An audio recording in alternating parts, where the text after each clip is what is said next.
favorite moment or memory from Bridge to Terabithia? Oh, from Bridge to Terabithia.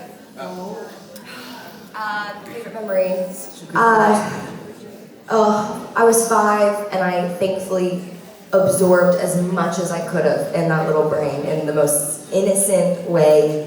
I think it was just being so loved and accepted by Josh and Anna Sophia. They invited me everywhere. The little 5-year-old could hang with the teenagers. And they just took care of me and they were kind to me. I got my first Barbie on that set and I was like, this is so cool! And I think also like pretending to think that I could read, so I'd hold my sides next to them just to feel cool, but I actually couldn't read yet. So all of it, so magical. Sur le... Comment ça se traduit en français? Secret. Le secret de Terabithia. Okay, in French it's not the bridge, it's the secret. Merci la France. Elle dit son meilleur souvenir, elle avait 5 ans, donc elle essayait de composer avec tout ce qu'un cerveau d'une petite fille de 5 ans peut emmagasiner. Elle dit, et je me souviens que Josh et Sophia, ils m'emmenaient partout, et c'est la première fois que j'ai eu une Barbie sur ce tournage, j'étais là, oh c'est trop bien. Elle dit, et j'essayais, des fois pour avoir l'air cool, j'essayais de faire genre à côté d'eux, genre je lisais, elle dit sauf qu'en fait je ne savais pas encore lire à cette époque-là. Elle dit mais en fait je prends tout le package. Since you started acting very young in movies and TV shows, how did you manage to balance your life between acting and also the school and maintain some equilibrium, balance in your life? I'm going to try to be short because I just remembered you to translate everything, so, okay. That's how my brain feels. Thank you for the question. I had this thing called a set teacher, so when you're a kid and you're working on a film set, you're given like a tutor. And so within a certain amount of hours that you're legally allowed to work, you also have to add school. So in between takes, I would go and do school. I don't miss it at all.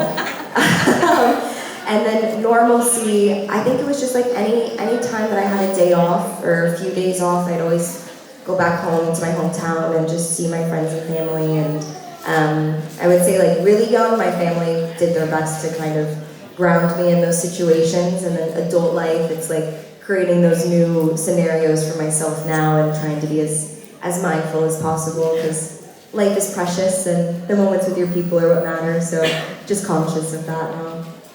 Sorry, try. Whatever you want to say. You want to know it. Yeah, I know. En gros, en fait, quand tu commences jeune, il y a des règles extrêmement strictes, il y a des lois extrêmement strictes quant au travail des enfants. Donc ils ont un certain nombre d'heures qu'ils peuvent pas dépasser dans la journée, et ils ont ce qu'ils appellent des profs de plateau. C'est-à-dire qu'en fait, imaginons c'est une journée de 8 heures, elle va tourner, 2 ou 3 heures, et le reste du temps, elle a le prof qui est là pour pouvoir continuer le programme scolaire. Elle dit ce qui d'ailleurs me manque pas du tout. Et après, à chaque fois qu'elle avait des moments off, que ce soit des week-ends ou des vacances, elle pouvait retourner dans sa ville natale, être avec sa famille. Elle dit, et ma famille, mon entourage et ma famille ont toujours réussi à garder, à me ramener, à me garder les pieds sur terre et à toujours avoir conscience de ce qui était important, d'être ensemble et de toujours être en pleine conscience de ce qui se passe, elle dit, et ce qui permet aussi de vivre des moments comme ça et en étant en gardant les pieds sur terre en fait.